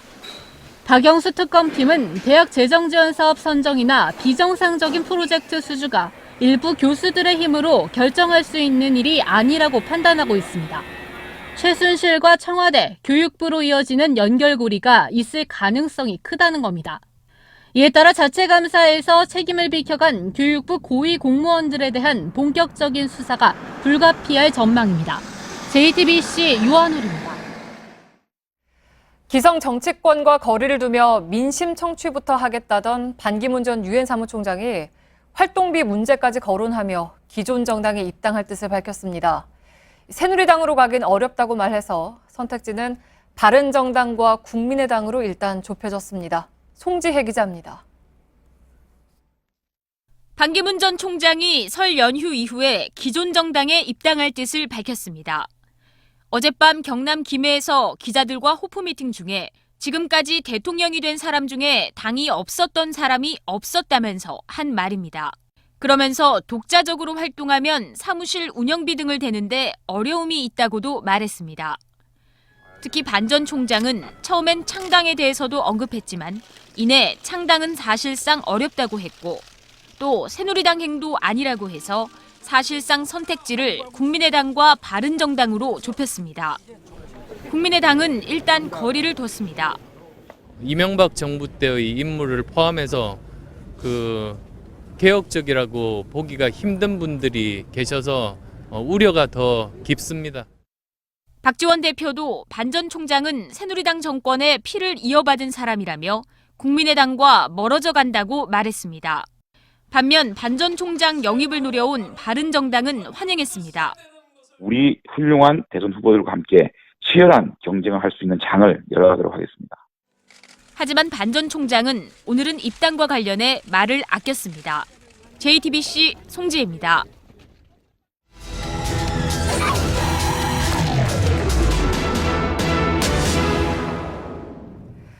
네, 오늘 밀착 카메라는 환영받지 못하는 겨울 철새들 얘기입니다. 배설물에 시달리고 정전까지 나눈 통에 주민들이 괴로워하고 있는데요. 밀착 카메라가 담아왔습니다. 손광균 기자입니다. 도로는 하얗게 변했고 수입차도 엉망이 됐습니다. 범인은 해가 저물고 어두워져서야 모습을 드러내기 시작합니다. 수십 마리였다가 이내 수백 마리로 늘어나는 이 새들의 정체는 떼까마귀입니다. 시베리아나 몽골 북부에서 내려오는 겨울철새로 이름처럼 수백 마리씩 몰려다니는 게 특징입니다. 떼까마귀의 배설물은요, 이렇게 흰색과 갈색이 섞여서 손으로 아무리 긁어도 지워지지 않는데요. 까마귀가 머문 아랫자리에는 이렇게 흰색 페인트를 흙 뿌려놓은 것처럼 똥자국이 가득합니다. 그동안은 시와 구청에서 수시로 물청소를 했지만 기온이 영하권으로 떨어지면서 그마저도 중단된 상태입니다. 평소였다면 벌써 남쪽으로 떠났을 떼까마귀가 이곳에 한 달 넘게 머물면서 보기 드문 광경이 펼쳐집니다. 배설물을 피해 모자를 쓰거나 뛰어다니는 건 물론이고 마른 하늘에 우산을 쓴 사람도 있습니다. 너무 많이 싸서 모자를 썼어요. 바닥에 똥이 너무 많이 묻어서 걸을 때 조금 불편해요. 주변 세차장에는 까다로운 일감이 부쩍 늘었습니다. 올해 처음이에요. 조개를 다 해가지고 손잡이 부분도 묻어가지고 차 문 열고 타기가 조금 그럴 정도로. 피해는 여기서 끝나지 않습니다. 제 뒤로 수백 마리의 떼까마귀들이 전깃줄에 앉아있는 모습을 볼 수가 있는데요. 저렇게 한꺼번에 날아갈 경우 전선이 위아래로 흔들리면서 합선이 일어나 정전이 시작될 수도 있다는 게 한전 측의 설명입니다. 지난해 가을부터 수원과 용인, 평택을 중심으로 정확한 원인을 알 수 없는 정전 신고가 접수됐는데 출동한 한전 직원들은 까마귀를 원인으로 보고 있습니다. 얼마 전엔 까마귀들이 합선을 일으키면서 정전이 2차례 발생해 천여 가구의 전기가 끊기고 식당 손님들이 대피하는 소동이 벌어졌습니다. 갑자기 불이 나가가지고요. 깜짝 놀랐어요. 뒤를 살펴보니까 다 불이 꺼져 있더라고. 장사하는 사람처럼 무섭잖아요. 섭지됐지 좀. 신기한 것도 잠시 주민들은 불안함을 감출 수 없습니다. 이동을 하는구나 따뜻한 쪽으로 이런 생각을 했는데 또 한 번은 혹시 뭐 자연재해가 아닐까 하고 그런 생각도 들더라고요. 갑자기 출몰한 떼까마귀와 조류독감, 지진 사이에는 연관성이 없다는 게 전문가들의 입장입니다. 다만 배설물과 털 등에서 나오는 각종 유해물질이 사람 몸에 들어갈 경우 악영향을 줄 수는 있습니다. 떼까마귀들은 날씨가 추워지면 남쪽으로 떠난다고 합니다. 하지만 이번에는 까마귀들도 요지부동인데요. 그러는 사이 마땅한 해결책이 없는 주민들의 마음은 답답해지기만 합니다. 밀착 카메라 손광균입니다.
뉴스룸의 앵커 브리핑을 시작하겠습니다.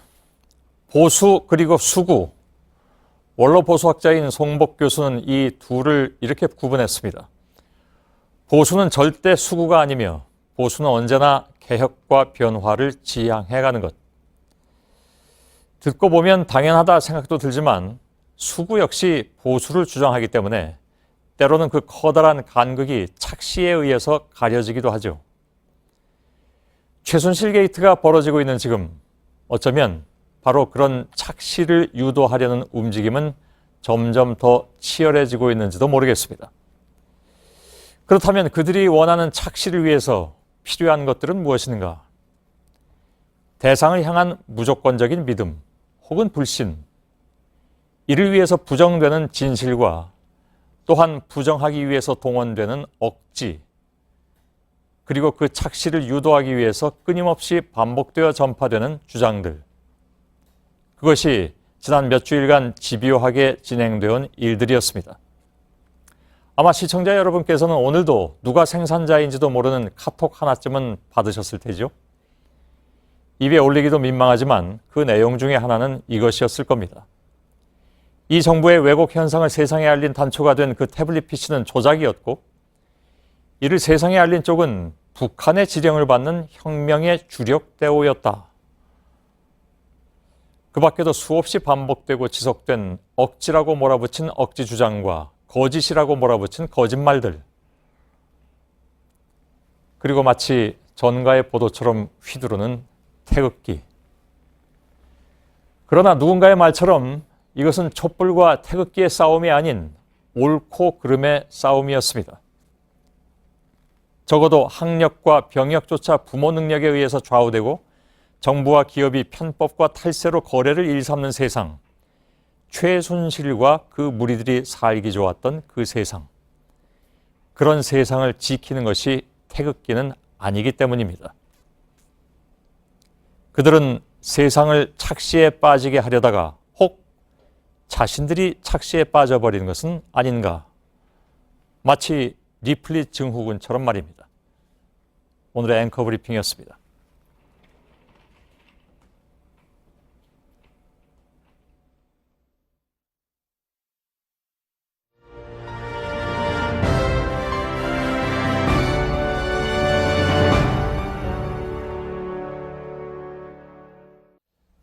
자, 오늘 저희들이 전해드린 내용 가운데 박근혜 대통령의 강남구 삼성동 자택 매수 계약에 최 씨의 모친 임선희 씨가 관여했다는 의혹, 그리고 최 씨가 대통령 퇴임 뒤에 평창에 사저를 만들려 했다는 의혹을 전해드렸습니다. 이 내용은 어제 잠깐 나간 내용이기도 합니다만, 이런 의혹들은 박 대통령과 최 씨가 경제적 공동체, 즉 한주머니라는 것에 힘을 실어주는 정황이면서 특검의 뇌물죄 수사와 매우 맞물려 있는 상황이기도 합니다. 취재 기자와 함께 오늘 저희들이 보도해드린 내용을 잠깐 좀 다시 정리를 해드리겠습니다. 못 보신 분들도 계실 것 같습니다. 이서준 기자, 특검이 박 대통령과 최 씨를 뇌물죄 공범관계로 수사를 진행 중인 것은 맞잖아요?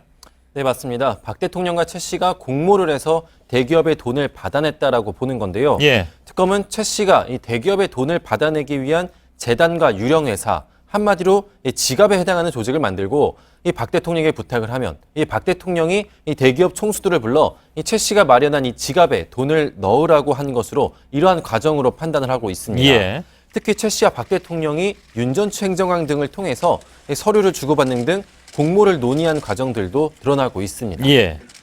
윤전추 행정관은 그 트레이너라고 처음에 알려졌는데 여러 가지 다른 그 일도 많이 한 것 같습니다. 이 내용을 보면. 경제적 공동체라는 개념은 뇌물죄 성립에 어떤 역할을 하는 겁니까? 이게 사실 법적인 용어는 아닙니다. 예. 네, 맞습니다. 특검도 이 경제적 공동체가 법적인 용어가 아니고 또 법적인 그런 반드시 입증돼야 될 근거는 아니라고 보고 있습니다. 예. 그러니까 뇌물죄 성립을 위해서 반드시 전제돼야 하는 건 아닌 건데요. 하지만 두 사람이 사실상 한 주머니로 연결돼 있다는 게 입증이 되면은 두 사람이 공모를 한 의도와 목적 등도 그 한마디로 그 배경이 자연스럽게 설명이 되는 겁니다. 예. 자, 그래서 오늘 아까 일부에서 전해드린 내용, 박 대통령의 삼성동 자택, 이 계약에 최 씨 일가가 관여했다. 그러니까 계약 현장에 대개 이제 상식적으로 보면 집을 사고 파는데 당사자가 나타나지 않는 경우는 거의 없습니다. 근데 아무튼 안 나타났고, 그 당시에 박근혜 대통령은. 그리고 최 씨의 모친인 임선희 씨, 그 자꾸 했죠, 이 사람은. 임선희 씨가 와서 했다. 이런 얘기 아니겠습니까? 네, 맞습니다. 방금 말씀하신 것처럼 이 부동산은 자산 중에서도 굉장히 중요한 또 주요한 자산이지 않습니까? 예, 예. 근데 이 부동산이라는 중요한 자산의 계약을 최 씨 모친이 박 대통령을 대신해서 했고 또 그 대금 지급까지도 대신을 했다라는 중개인의 그 증언을 오늘 저희가 보도를 한 건데요. 예. 예, 그 자금의 출처가 밝혀진 것까지는 아니지만 최 씨 일가와 박 대통령이 사실상 자산을 공유한 건 아닌지 이런 부분에 대해서도 규명이 필요해 보입니다. 예, 사실 그 자금 출처가 중요합니다. 삼성동 자택의 경우에 대금 지급을 누구 돈으로 했는지 이건 뭐 지금 알기가 어렵습니까? 26년 전 계약이라서 돈의 출처가 명확하게 밝혀지긴 좀 힘들어 보이긴 합니다만 하지만 박 대통령 자신의 자금으로 보기 힘든 정황들이 발견이 되고 있습니다. 예. 장충동 주택 매매가 완료되기 전에 삼성동 주택 매수 자금을 모두 지불을 했는데요. 한마디로 이전 집을 팔아서 받을 돈을 받기도 전에 이 새로운 삼성동 자택의 자금을 모두 완납을 했다는 겁니다. 예. 근데 또 이 장충동 주택을 모두 팔아서 돈을 받았다 할지라도 당시 시가가 6억 원이었습니다. 예. 근데 삼성동 주택은 10억 5천만이었거든요. 한마디로 4억 원 정도의 돈의 출처는 설명되지가 않는 겁니다. 예. 자, 이거 조금만 더 풀어드릴 필요가 있는데, 이 장충동 집의 전 집은 성북동 집이었습니다. 그 성북동 집은 어느 건설업자가 공짜로 지어줬다면서요. 그 앞에 신당동 집이 있지 않습니까? 그 집은 유경재단에 헌납을 했다고 하고, 그러니까 그건 뭐 돈이 될 리가 없는 거죠. 성북동 집은 누가 지어줬고, 그걸 팔아서 장충동으로 갔다 장충동에서 이 바로 삼성동으로 가는 건데, 그 사이에 돈이 수입이 있었던 것도 아니다. 그러니까 이 돈은 대체 어디서 나왔느냐. 게다가 잔금도 받기 전에 먼저 이 큰 돈을 이 임선희 씨가, 즉 최순실 씨의 모친이 4억, 5억짜리로 해가지고 수표를 한 번에 다 끊어줬다는 증언이 나오지 않았습니까? 그러니까 이게 더 의구심에 갈 수밖에 없다. 그래서 결국은 두 사람이 같은 주머니가 아니었느냐. 이런 그 의혹이 성립이 되는 건데 일단 알겠습니다. 그 평창 땅에 지으려고 했던 사저, 어저께 저희들이 이거 현장 취재 통해서 다 보도해드린 바가 있습니다. 이거는 자금 출처로 혹시 뭐 짚히는 곳이 있습니까? 일단 이 공사를 준비했던 류상영 부장은 더블루K와 그다음에 더운투 소속의 간부였습니다. 예. 근데 두 회사 모두 최순실 씨 개인 회사입니다. 한마디로 최 씨 개인 회사의 직원들이 이 박 대통령 퇴임 후 사저 준비를 해왔다는 건데요. 예. 근데 검찰과 특검은 최 씨의 회사들이 국가 예산을 지원받거나 또 대기업 지원을 받는 등의 방법으로 자금을 조달하려 했다는 정황들을 많이 발견을 했습니다. 예. 한마디로 평창 땅 사저도 실제로 계속 진행이 됐다라면은 이 더운투와 WK의 자금이 지출이 됐을 테고 그 자금의 출처가 또 예산 또는 또 기업 돈이었을 가능성이 높은 겁니다. 예, 이서준 기자였습니다. 자, 오늘 헌법재판소가 탄핵 심판과 관련해서 수사를 받은 핵심 연루자들의 검찰 진술 조서를 대거 증거로 채택해서 심판 절차가 더욱 빨라지게 됐습니다. 이 얘기는 무슨 얘기냐 하면 지금 그 이른바 문고리 3인방 중에 두 사람은 잠적해서 어디 있는지도 모르는 상황 아니겠습니까? 근데 이 사람들은 매우 중요한 증인들인데 이 사람들을 신문할 수가 없는 상황이 지속된다 하더라도 이미 헌법재판소가 채택한 증거로 해서 충분하다. 이렇게 판단했다는 얘기죠. 그러니까 두 사람이 끝까지 안 나타난다 하더라도 헌법재판소의 심판 절차는 그대로 진행이 될 수 있다. 그 얘기는 다시 말하면 헌법재판소의 심판 절차가 당초 생각했던 것보다 빨라질 수도 있다. 이런 얘기가 됩니다. 백종원 기자가 나와 있습니다. 네. 안종범 전 수석이 작성한 수첩 내용의 증거 채택 여부가 관심을 모았습니다. 법정에서 안 전 수석이 인정한 건 채택이 됐고 끝까지 이건 채택 안 하길 바란다, 부동의한다 하는 것은 또 일부분 또 안 됐고 그런 상황이죠. 네, 그렇습니다. 어제 5시간 넘게 안종범 수석이 헌재에서 증언을 하지 않았습니까? 예. 그때 소추위원단 측 변호사들이 수첩의 사본을 이렇게 직접 제시하면서 증언을 들었는데요. 예. 그때 제시했던 대부분의 핵심 내용들은 다 채택이 됐다고 볼 수가 있습니다. 예. 아까 잠깐 말씀드렸지만 이재만 안봉근 전 비서관 문고리 3인방 중에 두 사람 현재 증언은 사실상 거부하고 있는 상황입니다. 이들의 진술 조서를 그러니까 검찰에서 한 거죠. 네. 그 진술 조서를 증거로 채택을 했기 때문에 탄핵 심판에서도 그대로 갖다 쓴다. 그러니까 두 사람은 최악의 경우 안 나와도 상관없다 이런 얘기잖아요. 예, 그렇습니다. 지금 한 차례 나오지 않았고 오는 19일 날 다시 재소환 일정이 잡혀 있는데 예. 불투명한 상황입니다. 말씀하신 예. 대로. 그래서 작년 11월 중순에 검찰 조사를 이들이 도둑 조사를 하고도 했지만 받은 적이 있습니다. 그때 남긴 조서들을 채택해서 재판부가 빠르게 탄핵 심판을 진행할 수도 있다는 얘기입니다. 예. 국회 소추위원단 쪽은 뭐라고 얘기합니까? 그만큼 이 탄핵을 결정하는 그런 절차가 빨라질 수 있다고 실제로 기대를 하고 있죠. 예, 그렇습니다. 오늘 권성동 그 소추위원장이 그런 취지의 말을 강조를 했습니다. 예.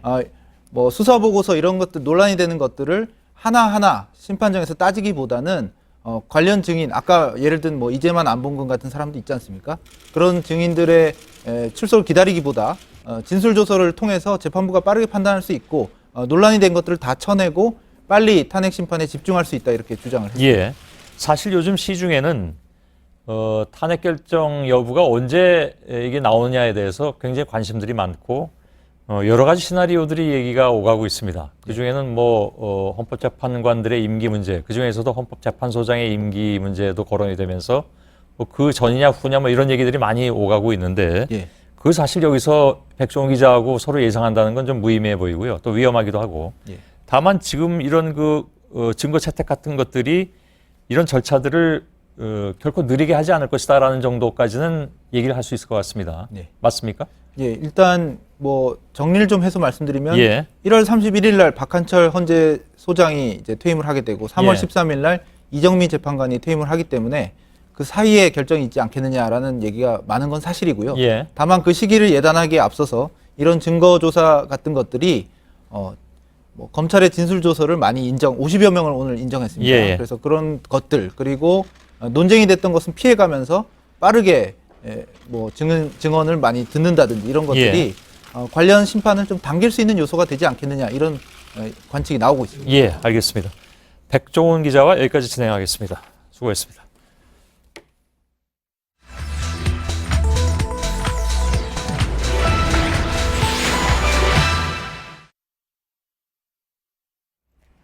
네, 표창원 더불어민주당 의원이 정치인에게 정년을 도입하자는 주장을 내놨습니다. 65세 이상은 대통령이나 국회의원 등을 할 수 없도록 하자는 얘기입니다. 이를 두고 여러 논란이 일고 있습니다. 팩트체크는 이 주장이 과연 타당한지 확인해봤습니다. 결론은 어렵답니다. 오대영 기자, 네. 표 의원이 소셜미디어에서 주장한 내용이죠? 네, 트위터와 페이스북에서 주장을 했습니다. 네.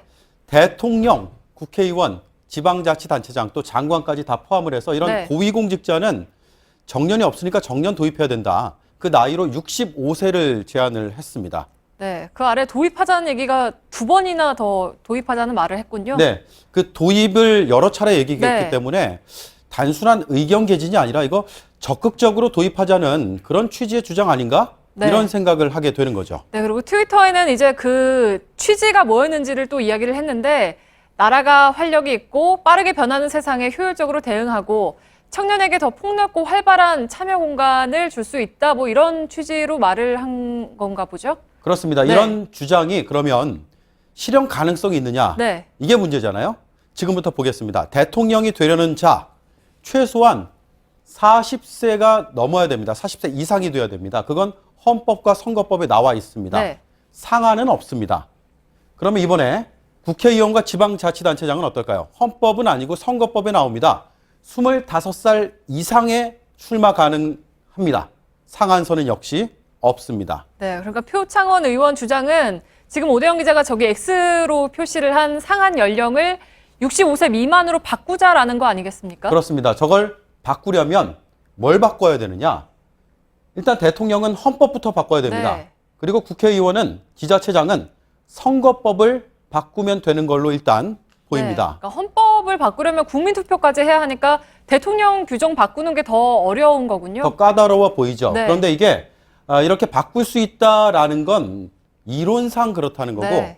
현실 가능성은 매우 낮습니다. 네. 그리고 저희가 오늘 취재한 헌법학자들은 불가능하다라는 얘기도 많이 했습니다. 다시 표창원 의원의 글로 가보겠습니다. 정년이 없는 선출직, 정년을 도입하자는 얘기입니다. 이 주장의 전제가 잘못됐다는 지적들이 나오고 있는데요. 일반 공무원은 우리가 관료로 부릅니다. 네. 정년이 있죠. 관료제라고 부릅니다.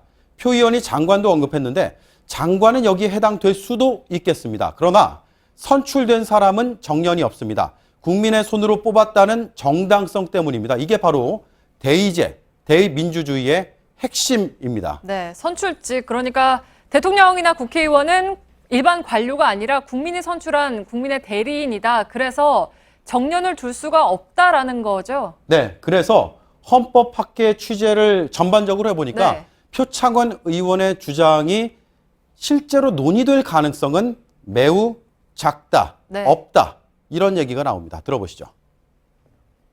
국민은 누구든지 대표자를 뽑아서 유임을 할 수 있고 직접 자신이 대표자가 돼서 결정에 참여할 수 있는 권리이기 때문에 한덩어리로 그래서 우리가 그걸 참정권이라고 이야기하는 거죠. 단순히 나이만 많다는 것을 이유로 피선거권을 제한하는 것은 저는 매우 부당하다 이렇게 생각합니다. 자, 그러니까요. 헌법의 기본 정신은 67조 41조에 나온 보통선거 원칙 등을 말하는데 이걸 위배한다는 겁니다. 헌법 주석서에 이렇게 해석을 하고 있습니다. 보통선거의 원칙을 정치, 경제, 사회적 이유로 선거권 행사로부터 배제하는 것을 금지한다고 설명합니다. 즉, 나이는 물론이고 선거권에 어떤 제한도 두면 안 되는 것이 헌법의 정신이라는 거죠. 피선거권도 당연히 여기에 포함이 됩니다. 네, 어떤 제한도 두면 안 된다면 그러면 연령 하한을 두는 건 어떻습니까? 그것도 헌법 정신에 그럼 어긋나는 거 아닙니까? 지금 대통령을 예로 들면은 네. 40세 이상은 하게 돼 있잖아요. 40세를 하한으로 봤을 때 네. 이 40세라는 하한 연령을 둔 이유는 최소한 이 나이쯤은 돼야 그 직을 수행할 수 있다라는 사회적인 불가피적인 합의가 있기 네. 때문이라는 것이죠. 그런데 지금 이 하한이 너무 높아서, 그러니까 40세가 너무 높아서 이걸 낮추자는 논의는 학계를 중심으로 진행되고 있습니다. 반면에 이 하한이 아니라 상한을 정하는 것, 그러니까 표창원 의원 주장대로 65세로 정하는 건 피선거권의 확대가 아니라 제한과 축소의 차원이다. 네. 따라서 이걸 동일선상에서 비교할 수 없다라는 게 헌법학자의 설명이었습니다. 네, 그러면 다른 나라들은 어떻습니까? OECD 국가들을 모두 조사를 했다면서요? 네, OECD에 35개 나라가 있습니다. 네. 우리나라 포함해서요. 대통령제 시행하고 있는 나라 다 조사했는데 출마 가능 연령에 상한을 두는 나라는 없었습니다. 네. 그리고 다른 그 연령 상한이 그 OECD 안에서 왜 안 되는지, 내각제 도입 국가도 마찬가지거든요.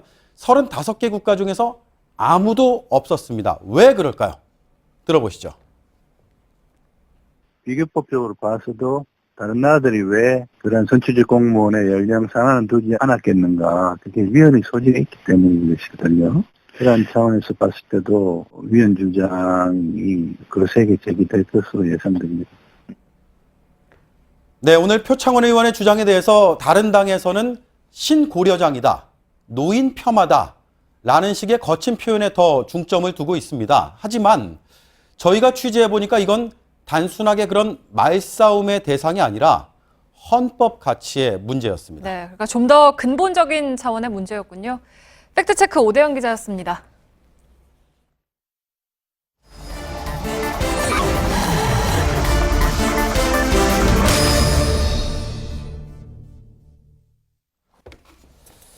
예, 비하인드 뉴스를 시작하겠습니다. 이성대 기자가 나와 있습니다.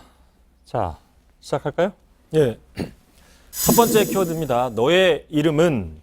자, 새누리당이 이름을 바꾸기로 하고 조만간 공모 절차에 들어갑니다. 당 예. 색깔과 로고까지 전부 교체하기로 했는데요. 한마디로 이 새누리라는 이름 박근혜 정권과 수명을 같이 하는 셈입니다. 예, 그러네요. 새누리당. 박근혜 대통령과는 뭐 뗄 수 없는 그런 이름이기도 하죠. 2012년 2월에 비대위원장으로 정권을 잡은 뒤에 첫 작품이 바로 이 당명 변경이었으니까요.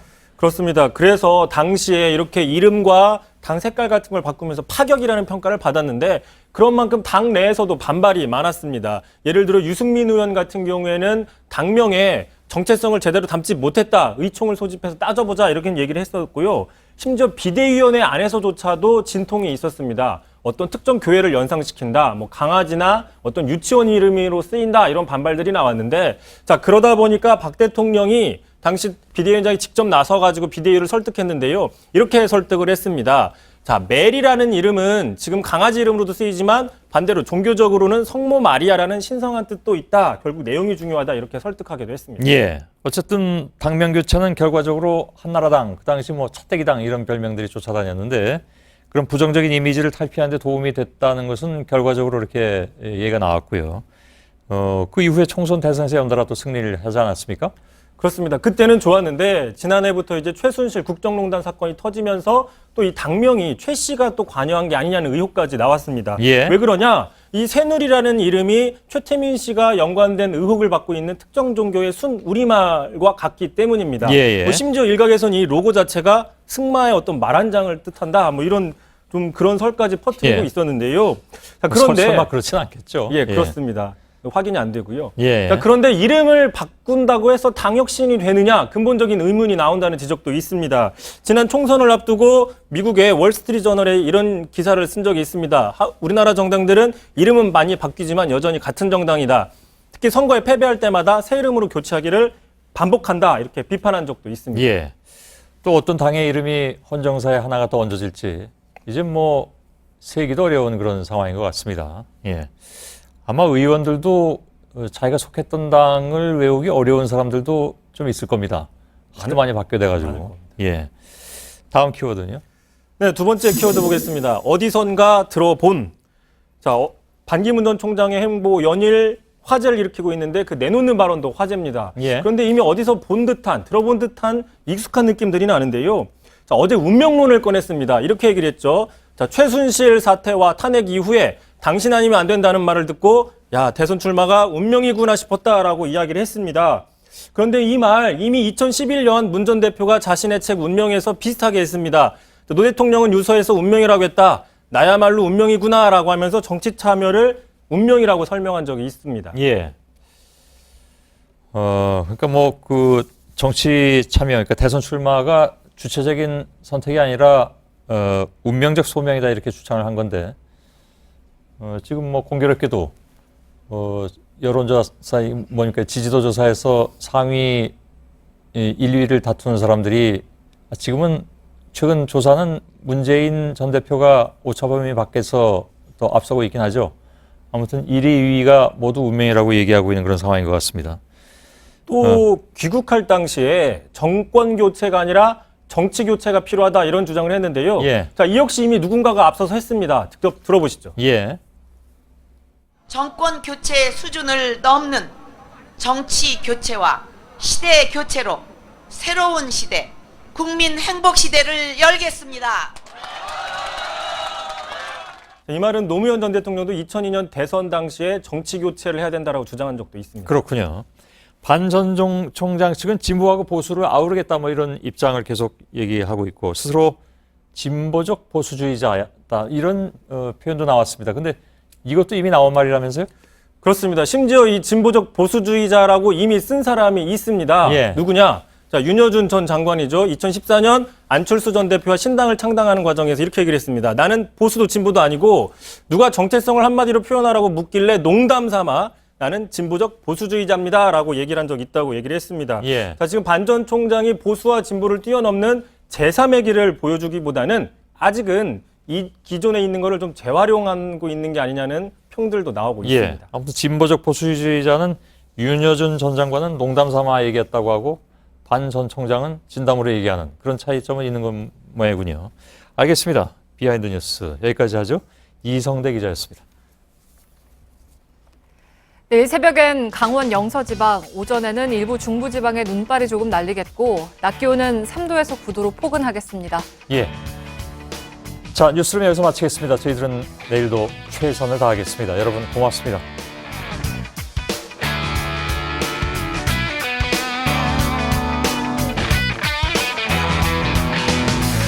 Well, ain't it a shame that our short little memory never seem to learn the lessons of history. We keep making the same mistakes over and over and over.